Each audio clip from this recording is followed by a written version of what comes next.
Quiero que le demos un aplauso al Señor en esta mañana. Alábelo, bendígalo, dígale: Señor, gracias, gracias porque estás aquí en medio de nosotros. Y quiero entregarle a toda la congregación, quiero entregarle una promesa muy hermosa que encontramos allí en el Salmo 34, versículo 19. Muchas son las aflicciones del justo, pero de todas ellas le librará el Señor. Reciba esa palabra en esta mañana. Enviamos esta palabra de promesa también para nuestros hermanos y amigos que están conectados en este momento.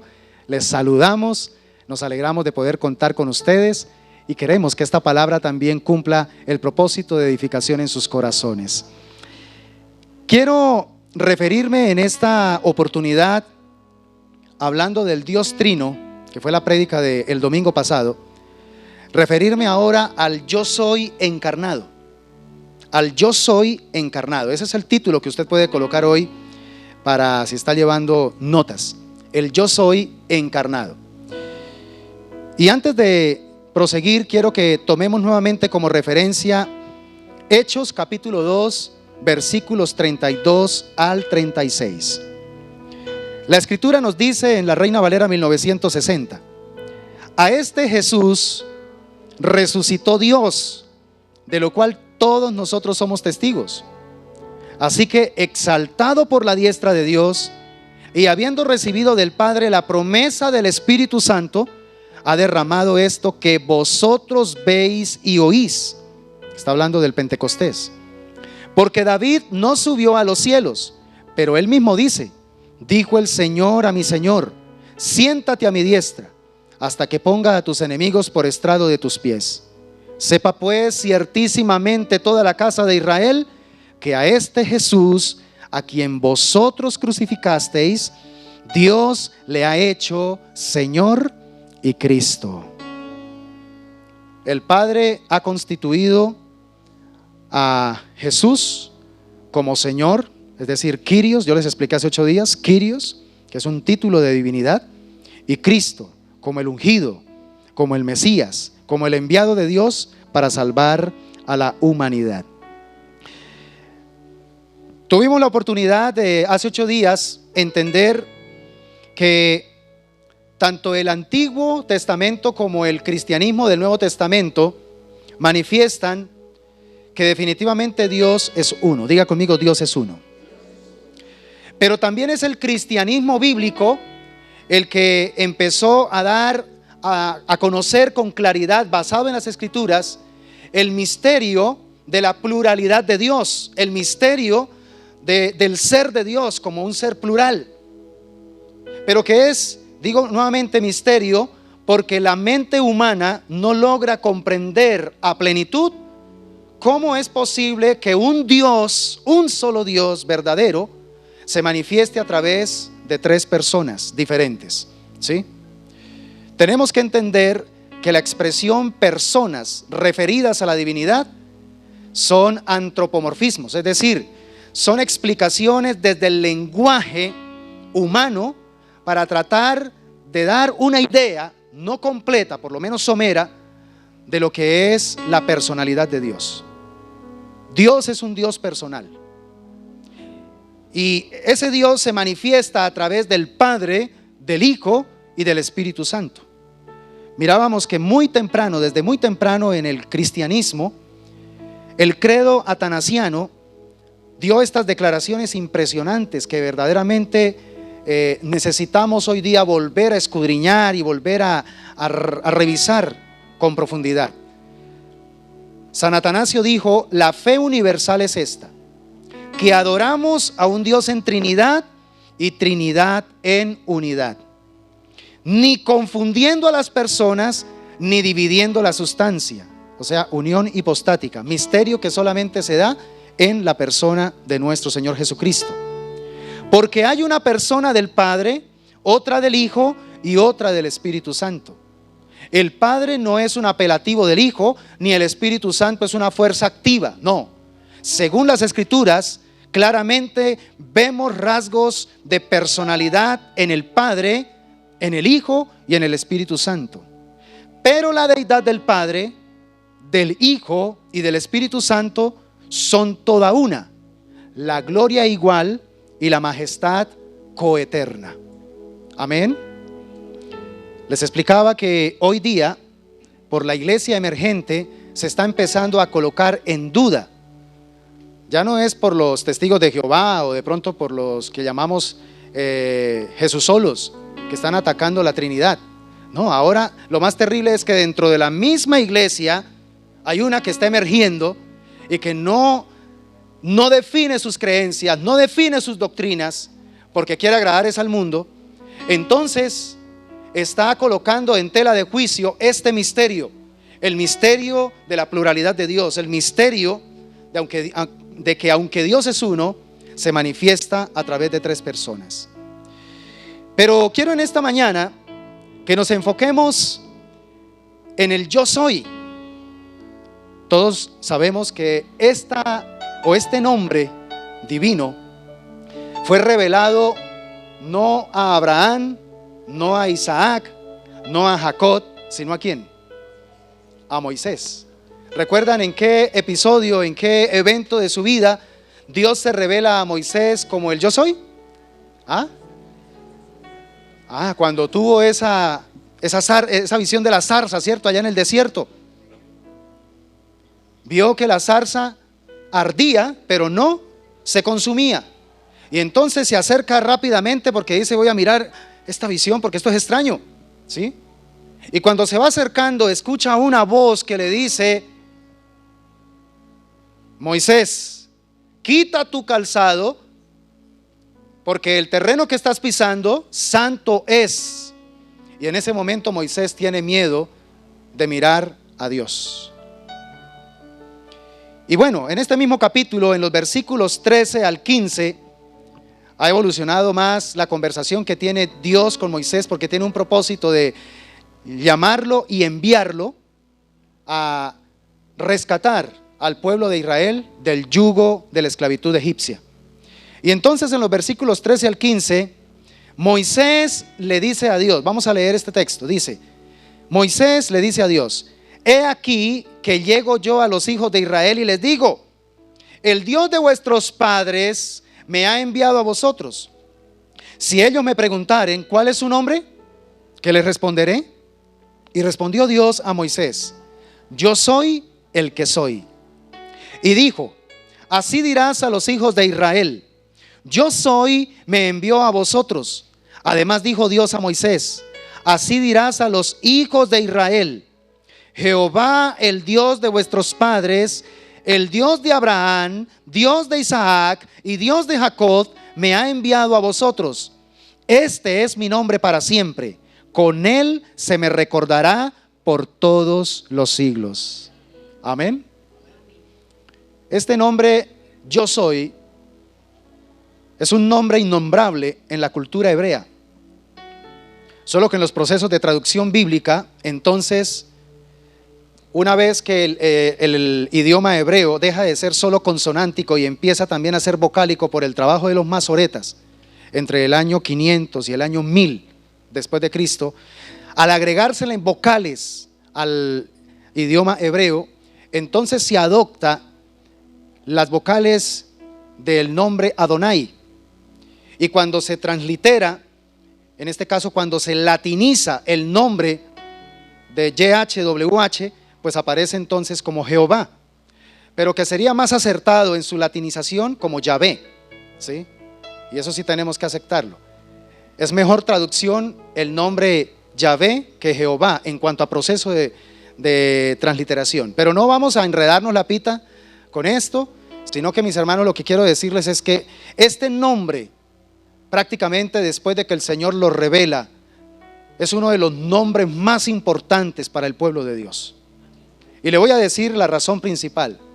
Porque cuando Dios se revela a Moisés y al pueblo de Israel con ese nombre específico, en realidad la intención de Dios no es revelar algo de sí mismo, sino más bien revelar algo de Él para con el pueblo. ¿Quién es Él para su pueblo? Con el nombre yo soy, Dios va a revelar de una manera muy clara qué es lo que Dios es y es capaz de hacer a favor de su pueblo. ¿Me está entendiendo? Por eso es tan importante tener esto bien presente. Y estoy hablando de este nombre, el Yo Soy, en el marco de esta serie anual, Verdades Liberadoras, para poder experimentar una abundante vida o una vida abundante. Porque lamentablemente muchas veces nosotros limitamos el ser de Dios. Se nos olvida que el Yo Soy es el Yo Soy. Por eso es que cuando Dios le dice a Moisés, mire, yo soy el que soy, le está diciendo prácticamente es, mire, todo lo que el ser humano, todo lo que la criatura requiere y necesita, yo soy. Otra vez, por favor, reciba esta perla poderosa. Todo lo que usted y yo necesitemos en esta existencia, a nivel físico, a nivel emocional, a nivel mental, a nivel social, a nivel espiritual, obviamente, y cualquier otra faceta del ser humano, Dios es. Dios es. Por eso es que Él reclama en su decálogo sinaítico, en los 10 mandamientos, Él reclama en primera instancia que Él es el único. Fuera de Él no hay nadie más. Y es la verdad. No es que Dios sufra de superioridad, no, es que Él es superior, ¿sí? No hay nadie como nuestro Dios. Cualquier otro Dios no es Dios, es que el hombre se lo inventó, la criatura se lo inventó. El único que es y siempre será es Dios, porque Él siempre ha sido, ni siquiera ha existido, Él siempre ha sido. Ese es nuestro Dios. Entonces, esta es la credencial que básicamente Dios le entrega a Moisés para que vaya y la presente ante el pueblo de Israel, que lleva alrededor de 430 años experimentando esclavitud. Dios sabía que lo que Moisés le decía era cierto. Bueno, está bien, voy a ir y les voy a decir, pero lo primero que me van a preguntar es, pero ¿cuál es su nombre? ¿Sí? Porque recuerde que de una u otra manera ellos estaban en una cultura politeísta, donde cada Dios tenía ¿qué? Un nombre, ¿sí? Y para que tenga más o menos idea de la ventana de ofrecimientos idolátricos que habían en Egipto, las 10 plagas revelan precisamente las principales divinidades que había en la cultura egipcia. Cada plaga que el Señor envió sobre Egipto era para enviar un juicio sobre un Dios, sobre una divinidad, sobre la que los egipcios estaban colocando su confianza. Entonces era una necesidad para el pueblo de Israel tener una identidad. Bueno, sí, nosotros hemos oído de nuestro padre Abraham, de nuestro padre Isaac, de nuestro padre Jacob, que fue el que nos trajo aquí, ¿sí? Y nos dijo que en algún momento nos iba a sacar, pero bueno, ese Dios, ¿cómo se llama? Y era importante que Dios revelara en ese momento ese nombre tan poderoso, ese nombre tan necesario. Entonces, como decía, este nombre revela primordialmente quién es, quién era y quién será para su pueblo. Lo que quiere decir entonces que este nombre es una invitación de Dios mismo para con nosotros a que le conozcamos. Dios quiere que le conozcamos. Me fascina saber que nuestro Dios, como lo he dicho en otras ocasiones, no es enigmático. Él es un Dios que se ha dado a conocer. Él quiere que le conozcamos. Él quiere que desarrollemos un nivel de intimidad precioso con Él. Él no está lejos. Él no es solo trascendente, Él es inmanente. Ahora ha decidido vivir aquí en nosotros. Para mí siempre ha sido algo poderosísimo entender que el Señor tomó en algún momento la decisión, y esto lo reveló Jesús a la mujer samaritana. Le dijo, créeme mujer, mire, va a llegar el momento donde ni aquí ni en Jerusalén adoraréis al Padre, sino que va a llegar el momento donde vamos a adorarlo en espíritu y en verdad. O sea, tu propio ser se va a convertir en el santuario para adorar al Señor. ¿Y cuándo se cumplió eso? En el Pentecostés, cuando descendió el poder del Espíritu Santo sobre esos 120, y el Espíritu Santo hizo de esos 120 su morada, constituyó en ellos su templo. Entonces, Dios desea que nosotros le conozcamos. Dios desea que nosotros realmente seamos cansones en el deseo de cada día buscarlo, entenderlo, comprenderlo. A Él no le cansa eso, a Él le fascina, ¿sí? A Él le fascina. Yo relaciono muchas de mis experiencias con Dios con lo que me sucede con mis hijos, ¿sí? Por eso es que cuando uno ya es padre, uno empieza a tener que redireccionar la teología, porque empieza a entender muchas cosas del corazón de Dios. Y si hay algo que a mí me fascina es cuando mi hijo o mi hija me reclaman tiempo, ¿sí? A veces me siento mal, pero muy en mi interior me siento muy bien que ellos me estén diciendo: papi, saca tiempo, papi, quiero estar contigo, papi, vamos al cuarto, papi, juega conmigo. Es muy bonito eso. ¿Por qué? Porque es Dios recordándome que Él también anhela que yo haga eso con Él, ¿sí? Que yo lo busque, que yo saque tiempo, que deje tanto activismo, que haga un pare y me meta en su secreto, me meta allá en ese cuarto donde Él quiere, que yo disfrute de su presencia. Ese es nuestro Dios, ese es nuestro yo soy. Algo interesante es que ese yo soy no se quedó solamente para el Antiguo Testamento. Ese yo soy vino a ser confirmado a través del Dios que se encarnó. O sea, ¿a través de quién? De Jesucristo. Y es tan interesante que el mismo Señor Jesucristo confirmó su divinidad cuando Él mismo dijo en Juan capítulo 8, versículo 58. Él dijo: de cierto os digo, antes que Abraham fuese, ¿qué dijo? Yo soy. Yo soy.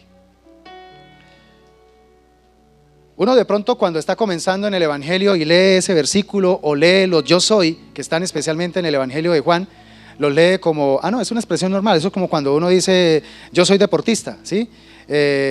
Yo soy marinero, ¿sí? Yo soy estudiante. Pero no, en el contexto en que Jesús siempre utilizó la palabra yo soy, estaba evocando su divinidad, ¿sí? Aquí estaban atacando a Jesús porque Él abiertamente estaba diciendo que Él era mayor que Abraham. Y entonces le dice: sí, o sea, ¿tú te crees mayor que Abraham? Y el Señor le dice: pues antes de que Abraham fuese, yo soy, ¿sí? Y por eso quisieron apedrearlo. O sea, los judíos sí entendieron que Jesús, Él reveló que era Dios. Así que aquellos que dicen que Jesús no era Dios están mal, porque Jesús mismo reveló abiertamente que Él era Dios. Se lo reveló también a la mujer samaritana, ¿sí? El que habla contigo, yo soy, ¿sí? Y entonces encontramos, por ejemplo, especialmente en el Evangelio según San Juan, encontramos estas expresiones. Quiero llamar la atención sobre todo a 5. Por ejemplo, Jesús, hubo un momento donde Él dijo: yo soy el pan de vida. ¿Ustedes qué creen que cuando Jesús dijo yo soy el pan de vida, Él qué estaba pretendiendo decirle al pueblo, a los que lo estaban oyendo? ¿Qué creen? Que Él era el sustentador, o Él es el sustentador de la humanidad. Él es el sustento espiritual. Diga conmigo: tú eres mi sustento espiritual. Él es el pan que descendió del cielo. Él es el maná del cielo, ¿sí? Así que cuando sientas hambre y sed de las cosas espirituales, yo soy está atento para suplirlas. Yo soy está atento para llenar tu corazón. Solamente búscalo y lo vas a hallar. Pero también Él dijo: yo soy la resurrección y la vida. En otras palabras, Jesús le estaba diciendo a quienes lo estaban oyendo en ese momento, les estaba diciendo: yo soy vuestra vida eterna. Todos ustedes anhelan nunca morir. Pues entonces la buena noticia que les tengo es: yo soy lo que ustedes anhelan. ¿No quieren morir nunca? ¿No quieren perecer nunca? Entonces crean en mí, porque yo soy la resurrección y la vida. Pero también dijo en otra ocasión: yo soy la puerta de las ovejas. En otras palabras, Jesús claramente se reveló como nuestra autoridad. Está hablando de las ovejas, probablemente estaba haciendo referencia al rebaño del Señor, ¿sí? Al rebaño conocido posteriormente como la iglesia. Pero ese rebaño tenía que estar en un aprisco, ¿sí? Y en ese aprisco tiene que haber una puerta. Y en esa puerta entonces está Cristo. Él es nuestra autoridad. Significa entonces que todos los que formamos parte del cuerpo de Cristo debemos someternos a Cristo porque Él es la cabeza. No hacer las cosas como queremos o como nos parecen, sino como Dios las ha establecido. Diga conmigo, Cristo es mi autoridad. Pero también dijo, yo soy el camino, soy la verdad y la vida. Abiertamente lo que dijo es, mira, yo soy vuestra salvación. Él directamente nos dijo, mira, el ser humano está perdido en su camino. El ser humano está perdiendo la vida. Y el ser humano necesita salir del engaño. Pero yo soy. Lo voy a salvar. Así que todo el que crea en mí no será condenado, sino que verá la vida. Y esa vida estará manifiesta en él. ¿Cuántos creen que el Señor es nuestra salvación? Y también dijo, yo soy el buen pastor. A mí me fascina esta expresión del yo soy de Jesús, cuando me dice yo soy el buen pastor, porque inmediatamente me remonto a la promesa del Salmo 23. ¿Qué pasa cuando tú y yo permitimos el pastoreo de Dios en nuestra vida? Según el Salmo 23:1. ¿Ah? Dígalo fuerte. ¿Qué va a pasar cuando el Señor nos pastorea? Wow. Y entonces, ¿por qué nos quejamos tanto? De que no tengo, de que no he logrado, de que empezamos a dejarnos amargar por las cosas que no poseemos. Cuando en Cristo todo lo tenemos, porque Él es nuestro buen pastor. Él dijo, yo soy el buen pastor, y esto significa entonces que Él es nuestro todo.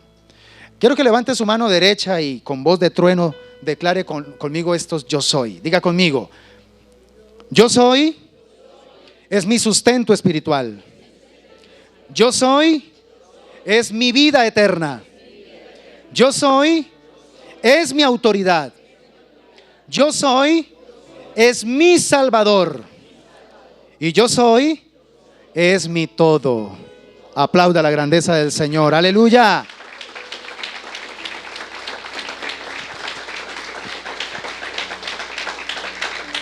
Esto yo sé que usted ya lo sabía, hermano, pero necesito recordárselo para que usted lo ponga en perspectiva, porque se vienen en unas próximas semanas, se vienen unas entregas de unas verdades que vamos a tener que confrontar en nuestra vida, ¿sí?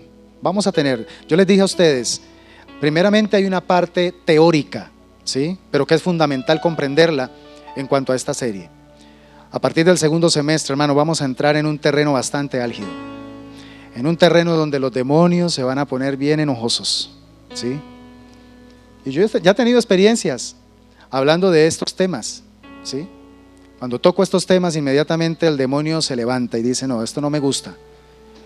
Y cuando hablo con X o Y persona, la persona se incomoda y la persona dice, vámonos, y es que no soporta, tiene que irse. El diablo no quiere que la persona se exponga ante la verdad para ser libre. ¿Por qué? Porque lo que estamos hablando aquí, hermanos, no es lo que de pronto la iglesia se está acostumbrando en estos días, a palabra emocional, ¿sí? A palabra que alimente ego o egocentrismo. Aquí estamos hablando de los principios, de las verdades que están en la palabra del Señor, que entendamos quién es Dios. ¿Sí ha notado los títulos de las últimas prédicas que están enfocados sobre todo esa quién es Dios? ¿Sí? Porque necesitamos, hermanos, conocer realmente quién es nuestro Dios. Si yo no sé quién es mi Dios, pues cómo voy a echar mano de lo que Él ya hizo a mi favor. Y entonces, si tengo ignorancia de esto, el diablo se aprovecha de mí. Y ustedes saben muy bien, iglesia, que el diablo es un aprovechador de tiempo completo. Usted le permite 1 centímetro y él se toma 1 metro. Por eso Pablo dijo, no deis lugar al diablo. Tenga cuidado, ¿sí? Porque el diablo es un aprovechado. Así que el yo soy nos recuerda que el Dios del Antiguo Testamento es el mismo del Nuevo Testamento. Amén. Es el mismo Dios. Algunos dicen, no, es que el Dios del Antiguo Testamento es diferente. El Dios del Antiguo Testamento es vengativo, es sangriento, ordenaba matar. no entendemos a veces algunas cosas desde el contexto correcto de las Escrituras. En el Nuevo Testamento encontramos al mismo Dios del Nuevo Testamento, ¿sí? Es el mismo Dios. En Él no hay mudanza alguna, en Él no hay sombra de variación. Por eso es que podemos confiar plenamente en Él. Él nunca va a cambiar. Lo que Él dijo es porque eso es. Lo que Él dijo habla de lo que Él es. Él mismo es la palabra. Pero permítanme, por favor, trabajar también la parte de la encarnación. Este yo soy que se encarnó es un revelador poderosísimo de las verdades de Dios. La encarnación de Cristo es lo que prácticamente marca una diferencia abismal frente a cualquier secta o religión en el mundo. El evangelio de nuestro Señor Jesucristo se basa precisamente en el misterio de la encarnación. Sin encarnación no puede haber salvación. Sin encarnación no puede haber revelación para el propósito de la salvación. Era necesario que Dios se hiciese hombre. ¿Y por qué era necesario que se hiciese hombre? Porque el pecado tenía que ser vencido y destruido en la misma dimensión en que hizo pecar a la humanidad. Es decir, desde la parte humana, desde la parte de la carne. Por eso era necesario que Dios se humanara, se encarnara. Este misterio de la encarnación, iglesia, solamente lo pueden entender y aceptar, o lo pueden creer con todo el corazón, los que son hijos de Dios. ¿Sí lo sabían? Mire, desde el comienzo de la iglesia cristiana, una de las primeras herejías que salieron a atacar la correcta fe fue precisamente la humanidad o la divinidad convergente en la unión hipostática. Estaban los que decían, no, es que Jesús fue solo hombre. O estaban los que decían, no, es que Jesús fue solo Dios. Y la humanidad que vimos era solamente una apariencia. Estos eran los famosos docetistas, una rama del gnosticismo de la época. Pero desde muy temprana edad de la fe cristiana, la encarnación fue atacada. Y uno nota los registros muy claros en la Biblia de esta lucha con la que la iglesia primitiva estaba enfrentando. Y por eso entonces el apóstol Juan dice allí en Juan capítulo 1 versículo 4: en él estaba la vida y la vida era la luz de los hombres. Ya desde ahí se está empezando a dar el vestigio de la importancia de la encarnación. ¿Por qué Dios necesitaba encarnarse? Porque este mundo, y especialmente el pueblo que Dios había escogido, estaba sumergido en total oscuridad. El momento en que Dios decide venir a esta tierra, el momento en que ocurre la natividad o la Navidad, el nacimiento de Jesús, la humanidad se encontraba sumergida en una oscuridad impresionante donde realmente no había esperanza. Recuerde que habían 400 años de silencio profético. 400 años. Y lo que estaba imperando era el sistema romano. Y entonces ahí es donde se hace necesario el nacimiento virginal para que Cristo pudiera venir y darle a la humanidad lo que había perdido desde el Edén. ¿Qué fue lo que perdió el ser humano en el Edén? Diga conmigo, la vida. Eso fue lo que perdió en el Edén. Entonces ahora el yo soy encarnado viene y abiertamente dice: para esto he venido, para darles vida y para dársela en abundancia. Es supremamente esperanzador saber que nuestro Dios vino haciéndose hombre con ese fin, con el fin de volver a entregarnos lo que perdimos por nuestra desobediencia, por nuestro pecado. Y esto es glorioso. Ahora apliquemos esto en la vida diaria. ¿Cuántas veces Dios nos ha dado verdades que nos liberan y al poco tiempo terminamos nuevamente rindiéndonos a las mentiras del diablo? Porque no hemos valorado el misterio de la encarnación. Yo quiero que piensen esto, porque a mí esto me ha hecho también pensar bastante. Cuando usted mira el libro de Apocalipsis, la adoración celestial que va a estar enfocada especialmente a nuestro Señor Jesucristo, va a estar enfocada a Él como el Cordero de Dios. Eso significa que nosotros por la eternidad vamos a estar viendo en nuestro amado Cristo las marcas de la cruz. ¿Sí lo sabían? Ese era uno de los precios que Dios sabía que tendría que pagar por amor a nosotros en cuanto a la encarnación, que sus marcas quedarían por los siglos de los siglos. ¿Con qué objeto? Con el objeto de que cada vez que rindamos adoración al Cordero de Dios, recordemos de dónde Él nos sacó, de dónde Él nos liberó. Y ahí es donde se va a estar retroalimentando eternamente nuestra adoración por lo que Él hizo por nosotros. Entonces te pregunto, ¿si era necesario que Cristo o que Dios se encarnase? ¿Si era necesario, iglesia? Claro que sí. Era necesaria la unión entre el Hijo Eterno y la simiente de la mujer, porque era la única manera para que Dios pudiese venir y traernos vida. La única manera para que ahora nosotros, estando muertos en nuestros delitos y pecados, pudiésemos volver a tener la esperanza de la vida eterna, era que Dios, que es vida, que es la fuente de la vida, derramase su vida por nosotros. Por eso no se podía derramar cualquier clase de sangre. La sangre de los animales, de los machos cabríos del Antiguo Testamento, eran solamente un símbolo, una representación de la única clase de sangre inmaculada que tendría la facultad de devolverle la vida al ser humano que se encontraba muerto. Entonces el hecho de que Él haya derramado su sangre, mis hermanos, no era solamente para hacer el show de sufrimiento. Es que si Él no hubiese derramado su sangre, nosotros no podríamos tener ahora vida. Lo que Él derramó fue su vida, la entregó, la dio completamente, sin reservas. Y a veces se nos olvida esto, que así como Él se entregó completamente por nosotros, ahora lo mínimo que nosotros debemos hacer para demostrarle a Dios que lo amamos, pues es entregarnos completamente a Él.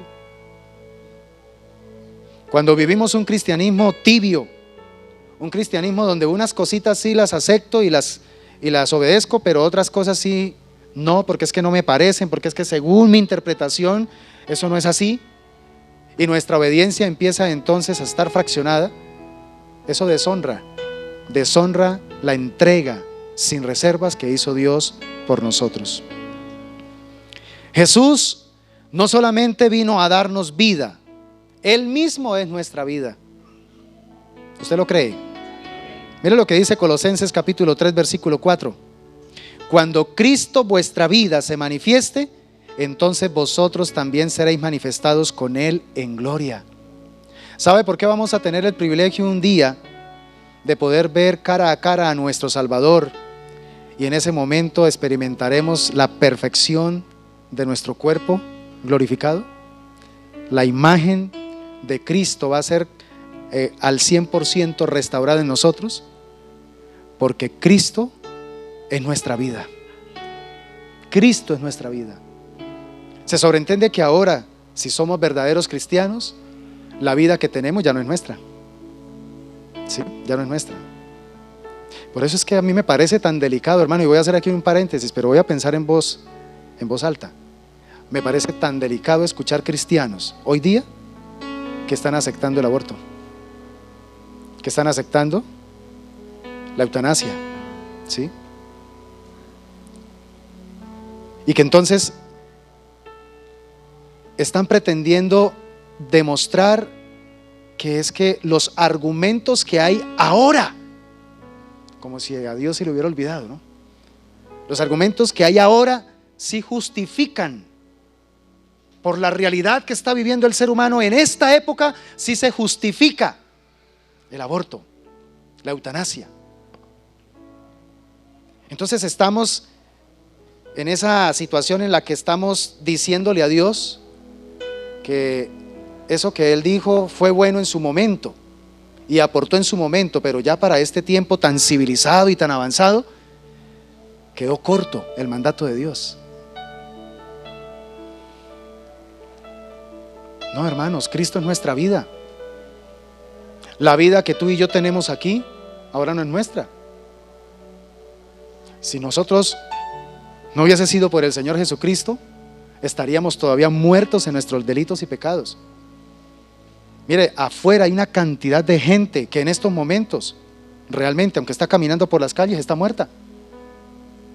Y en el momento en que su vida física sea cortada, realmente aparecerá la muerte eterna. ¿Por qué? Porque la vida de Jesús todavía no está en ellos. En cambio en nosotros sí. Y porque la vida de Jesús ahora está en nosotros, que no es nuestra vida, es supremamente sagrada. ¿Quiénes somos nosotros entonces para determinar este sí puede vivir, este no puede vivir? Este caso sí amerita que se asesine, porque eso es el aborto en realidad, un asesinato. Este sí amerita que se asesine, Y aquí en Colombia la situación está bien delicada, porque para vergüenza de nuestra nación le estamos llevando ya más ventaja en cuanto a esa ley, en cuanto a la cantidad de meses de las cuales se permite. ¿Y qué pasa el día de mañana cuando de pronto, porque esto no va a parar, el día de mañana saquen una ley donde diga, no, es que así tenga 9 meses el bebé, si la persona quiere puede abortarlo? Después de que lleguemos a ese límite de los 9 meses, ¿sabe qué entonces vamos a empezar a escuchar? ¿Que matar es legal? Porque así es como comienza la arrogancia humana. En su raciocinio, que está perforado por el pecado, se cree que es más sabio que Dios.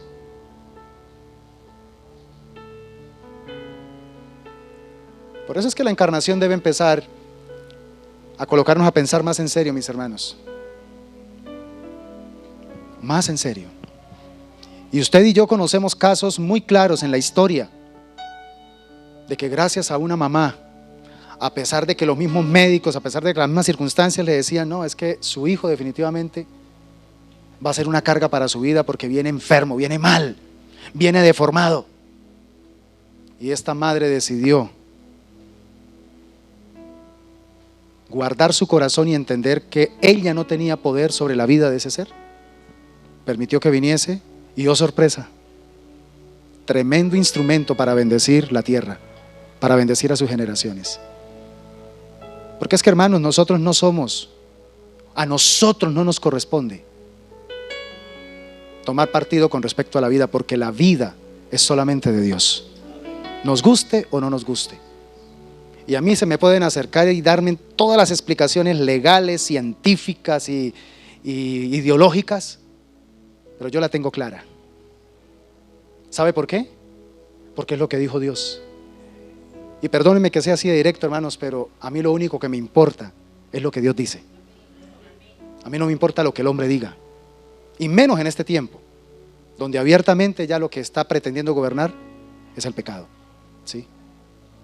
Levantémonos, hermanos, con la perspectiva de un Dios que se encarnó no por capricho, que se encarnó fue por puro amor, porque no soportó en su presciencia, en su conocimiento anticipado, no soportó vernos en el estado tan pero tan lamentable en el que caímos y del cual estaríamos así por los siglos de los siglos.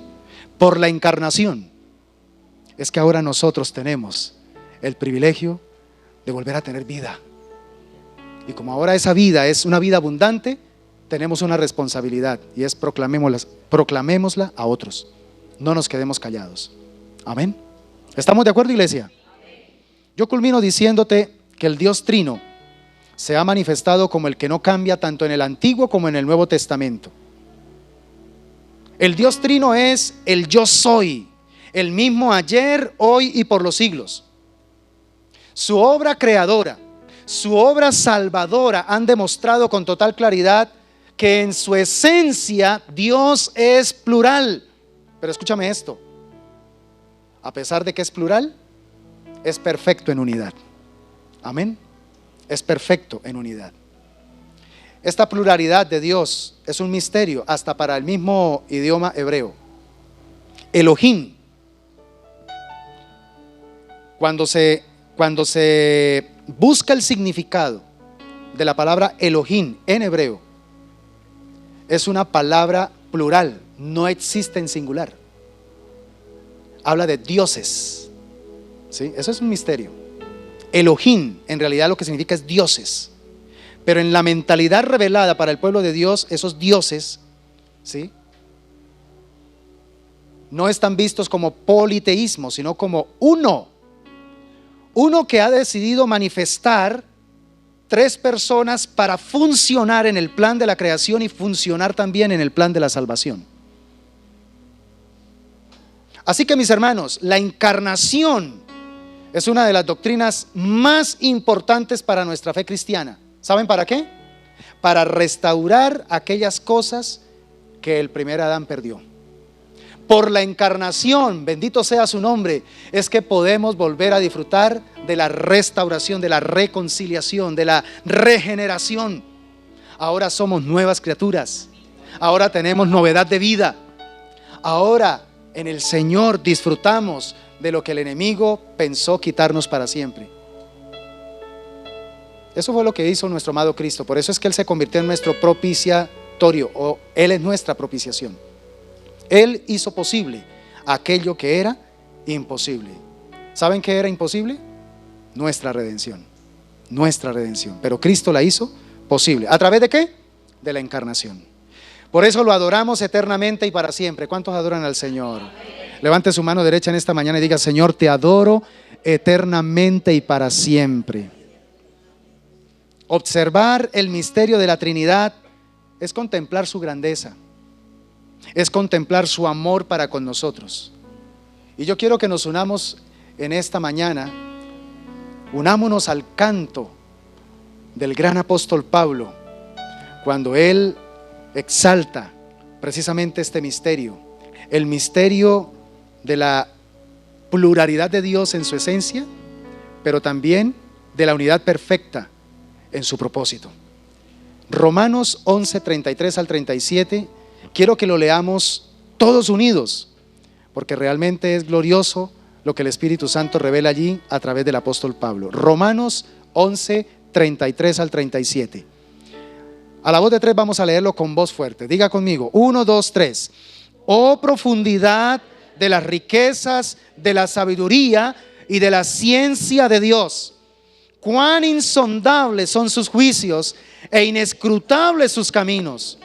Porque ¿quién entendió la mente del Señor? ¿O quién fue su consejero?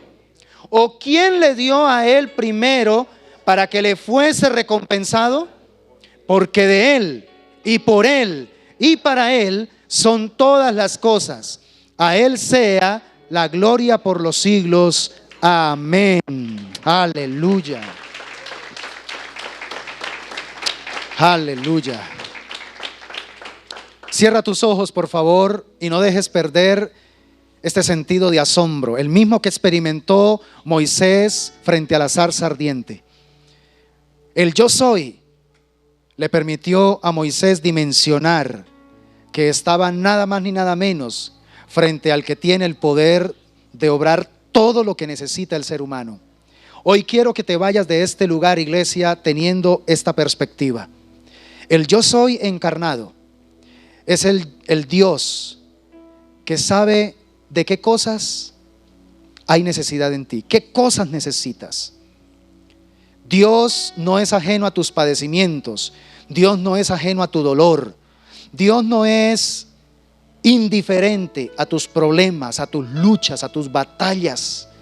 Pero también Dios conoce tu suspiro, el más oculto, Dios lo conoce. Dios, el yo soy encarnado, Él vino aquí a la tierra porque deseó acercarse a tu vida, porque deseó decirte: vine para restaurar aquello que era imposible, vine para hacer posible aquello que no había esperanza para restablecer. Decidí pagar un alto precio, y es quedarme con las marcas de la cruz para siempre, para recordarte también mi amor por ti, que es eterno. Así que en este momento, iglesia, deja que tu corazón empiece a sentir ese profundo agradecimiento por el yo soy encarnado. Dele gracias al Señor. Dígale: Cristo maravilloso, te amo. Cristo maravilloso, eres mi vida. Cristo maravilloso, hoy volví a recordar que eres mi sustento espiritual. Hoy volví a recordar que eres mi vida eterna. Eres la fuente de mi vida, Señor. Hoy volví a recordar que eres mi autoridad. A ti me someto porque eres mi cabeza. Yo soy parte de tu iglesia y por tanto me someto a ti como mi autoridad, amado Cristo. Hoy recordé que tú eres mi Salvador. Toda mi salvación, Señor, ha sido provista por tu obra, por tu amor para conmigo. Pero también hoy recordé que tú eres mi todo, porque eres mi buen pastor. Así que quiero salir hoy de tu casa sintiéndome bendecido, sintiéndome agradecido, y también entendiendo que aunque el enemigo se levante contra mí para hacerme la guerra, no estoy solo. Cuento con el yo soy. Cuento con el Dios que se convirtió en el Emanuel, el Dios con nosotros. No estoy solo. Dios está conmigo. Él es mi ayudador, Él es mi fortaleza, Él es mi pronto auxilio. Él pelea a favor de mí. Él camina conmigo por los valles de sombra de muerte. Él me ha dicho que no me dejará, que no me abandonará, que siempre estará conmigo. Él ha dicho que Él es poderoso para darme más y más de lo que yo necesito, porque su amor es grande. Él me ha dicho que con amor eterno me ha amado. Él me ha dicho que definitivamente no debo tener temor de nada ni de nadie, porque Él es mi escudo, porque Él es mi estandarte, porque Él es mi bandera. Que aunque se levanten ejércitos contra mí, yo puedo estar confiado en el yo soy encarnado, porque Él es mi victoria. Él ya venció, y porque Él ya venció, ahora yo soy más que vencedor en Cristo Jesús. Aunque el enemigo quiera utilizar estrategias para atarme, aunque el enemigo quiera utilizar estrategias para seducirme, aunque el enemigo quiera envolverme en engaños, en mentiras, Cristo es mi verdad, Cristo es mi camino, Cristo es mi vida, y por tanto me levanto hoy en victoria. No voy a permitir que el enemigo se siga saliendo con las suyas. No voy a seguir dependiendo de las mentiras del diablo. No voy a seguir dependiendo de mis sentimientos. No voy a seguir dependiendo de mis corazonadas. Voy a depender de la verdad de Dios. Voy a depender de su bendita palabra. Hoy más que nunca le voy a dar valor a la inerrancia y a la infalibilidad de las Santas Escrituras, porque es en ellas donde está mi salvación. Es en ellas donde encuentro sabiduría, encuentro luz para dar mis pasos con certeza y con seguridad. Mi Dios, gracias por la palabra que me entregas en esta mañana, y pido de todo corazón que tu pueblo la pueda recibir con sencillez, la pueda recibir también con disponibilidad de corazón, para que definitivamente ella corra y sea glorificada en nuestros corazones. Bendigo a tu pueblo con la bendición del Padre, del Hijo y del Espíritu Santo. Amén y amén. Démosle ese aplauso al Señor, iglesia.